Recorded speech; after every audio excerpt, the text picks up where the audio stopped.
everybody out there tuning in, whether you're live on our YouTube page, our Facebook page, or our LinkedIn page, make sure to follow or subscribe so that you get notifications when we go live with amazing guests like today's guest, Kimberly Young, who is an amazing human being, and she has a phenomenal way of connecting with students through a very creative, or through teenagers, I should say, through a very creative outlet.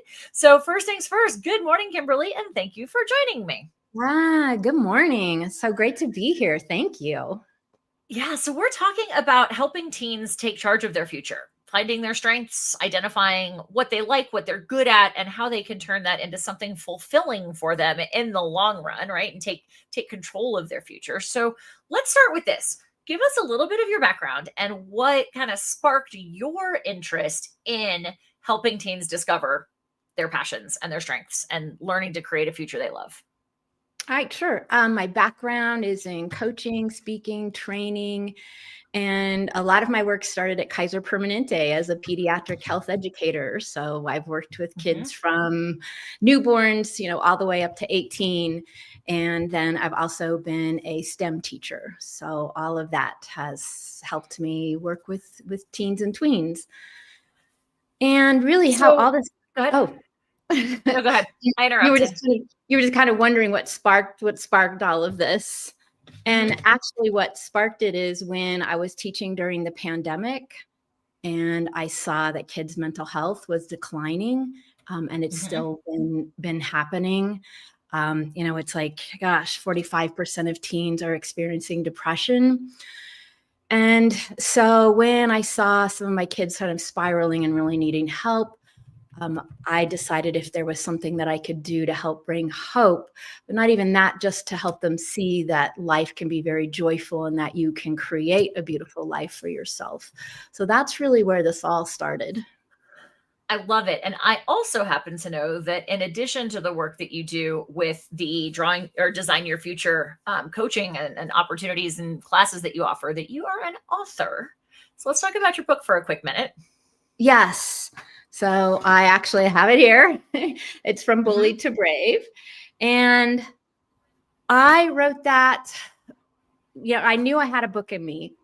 And when I started writing, I realized that I had this whole story and experience of being bullied in middle school. And that's basically what it's about. So it's fiction, but it's actually based on my real experiences. Your own lived experience. It's my own lived experience. And what I love about the book is that it does have a lot of tools in it to help both tweens and teens and for their parents. One of the things that I love about so many of the professionals who come to Parent Tween Connection Talks as a guest is that you've done, as somebody we both know, we both have in common, you've taken your mess and turned it into your message, as it were, right? Or like you take your negative experiences or your lived experience that was challenging and turn it into a way to help others who are in the same boat. For example, like bullying hasn't gone away since the days that you and I were in middle school, right? And if anything, it's become even more challenging in some ways with the advances that we've seen in technology. Yes. And that's part of the reason that I wanted to invite you on as a guest, because you are so focused on helping students find themselves, or helping humans, but especially our next generation find themselves, because that's part of the process to becoming brave. If you've been bullied, right, is like to recognize your own value and be able to stand into it, because bullies are awful, right? And they can strip a lot of that away. So it takes digging deep. So tell me a little bit about your about the Design Your Future program and process, and how next step will be how families can implement some of this with their kids in their own homes. Great. So this is all about first looking at strengths. So what is your teen or young adult? What's their strengths? And actually at the end, we'll talk about this, but if someone sends me an email, I'm happy to send them the link so they can do the strengths assessment. Sure. So it starts with strengths. And then we start looking at the possibilities for what the teen wants to do. And, and parents sometimes focus in on career, but this is, we change these days, people change careers many, many times. So it's getting them started about what they're passionate about. And then we actually draw it. So I don't know if you want to just show. Yep, we're there. So what I do is I work with the tweens, teens with their current reality. So in this case, this child had been bullied, but some of the things that gave them comfort was their pet, playing music. And so we get all that on paper, and it's actually to help comfort the mind, because basically this is going to become the past. We still have those loves, but like I said, the bullying, the things that are really hard. And then we look at maybe what's some superpowers that we're gaining from the things that are challenging. And then what we do is we draw the new reality, which is how we want to be. In particular, I like youth to focus in on, like, how do they want to feel? So maybe 6 months and a year from now, how do they want to feel? How do they want to be? And what things do they love? What things maybe do they even want to try? So that's just some of the things up here. I worked with a couple girls recently, and after they had done this, and I asked them, all right, all these things have come true. You're dancing, you're joyful, you're being creative, doing your art. How do you feel? And they all said, and it's actually, what do you say? And they both said, I love my life. And that's awesome. what I really want. Yeah, that's what I want for teens and tweens, and for their parents to hear. And then we come up with 3 bold steps to get there. And then we actually break them down into smaller steps, because as you know, it's just taking small steps to help build momentum and motivation. So these are just some common ones. With creating that new reality on the right-hand side of the drawing that you have there in the background, one of the things that I know all of us who work with teenagers here is, to your point of, like, a lot of us think career, like what are they going to do after, how are they not going to live in mom and dad's basement for the rest of their lives, right? Like, that's right. for so many parents, that's the hallmark of, like, I launched my kids into a successful career so that they can take care of themselves in any family that they choose to have as well, right? Right. And yet our culture is asking kids at 16, 17, 18 years old to make decisions on what they want to do. And then we add in your point of, like, we change careers, right? So what can parents, given that parents are often the first line of, I don't want to say defense, but the first line of hearing some of these things, how do we support parents in supporting their kids when the kids are like, but I don't know what I want to do with my life? So that's really common. And what's really helpful is if parents take off the pressure, because as parents, our kids don't always really listen to us, and it's also like, well, other parents always they love me, whatever. So whatever they say to me. So to take off the pressure is to start noticing and commenting, like, wow, I just saw your eyes light up, when you did that drawing. Or I notice how you're so helpful to your little brother. You're really good with kids. But saying it again, it's just saying it with love, not trying to have an agenda. And they hear that kind of thing better. And of course, listening. So I heard someone say, we have 2 ears and 1 mouth. So it's basically, double the listening. Yeah. Really listening.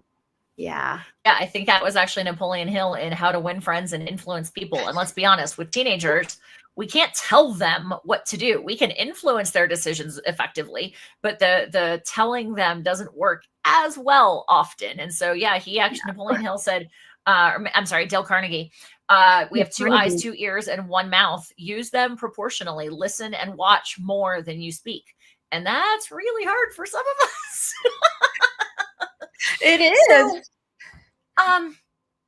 So you talked about the kiddos who said, I love my life, right? As a result of going through your process.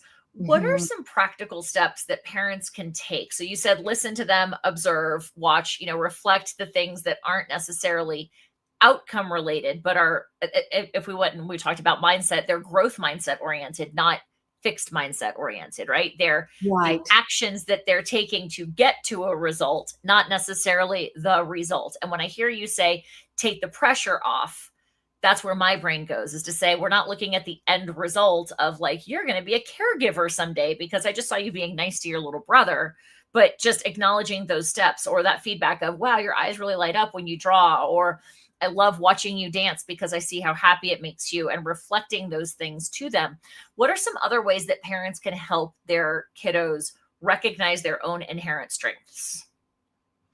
Well, I think one of the things, because as you were saying, that is also just letting their teen know that there's many ways to do what you love. And so not feeling like you're in a box, like you have to make a decision, because like we talked about, you may have many careers in your life, but there's also many ways to be able to express what you love. So you might express it partly in your career, but you might also have a hobby, or like some people, they kind of do more than one job at one time, or vocation. They, like I have friends who are photographers, but they also have a business in something else. So letting them know that there's a lot of ways that you can express it. And